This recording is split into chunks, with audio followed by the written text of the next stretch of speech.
Ìmọ̀ràn rèé fún ẹ̀yin tí ń wọkọ̀ òfurufú. Ẹ má ṣe gbé báàgì iyebíye tó níye lórí púpọ̀ tí ẹ bá rin ìrìn àjò lọ sí òkè òkun. Nítorí pé ní púpọ̀ nínú ibùdó ọkọ̀ òfurufú káàkiri àgbáyé, àwọn òṣìṣẹ́ ọkọ̀ òfurufú máa ń ju báàgì káàkiri lásán ni. Wọn ò bìkítà bóyá báàgì náà jẹ́ iyebíye tàbí ó lè tètè bàjẹ́.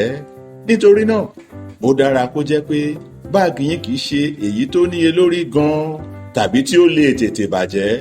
Ṣùgbọ́n àwọn ìlú kan yàtọ̀. Ìlú bíi China àti Japan, wọ́n máa ṣe báàgì àwọn awakọ̀ dáradára. Ìwà tó dára lè yí fún gbogbo àwọn ibùdókọ̀ òfurufú ní gbogbo àgbáyé, pàápàá ní orílẹ̀-èdè wa ní Nàìjíríà. Ẹ jẹ́ ọlọ́gbọ́n. Ẹ rántí wípé ìfọ̀kànbalẹ̀ ju báàgì iyebíye lọ. Ìmọ̀ràn yìí wá láti @LiveViewAfrica. Subscribe sí channel wa lórí YouTube kí ẹ sì máa tẹ̀lé wa ní Facebook, Instagram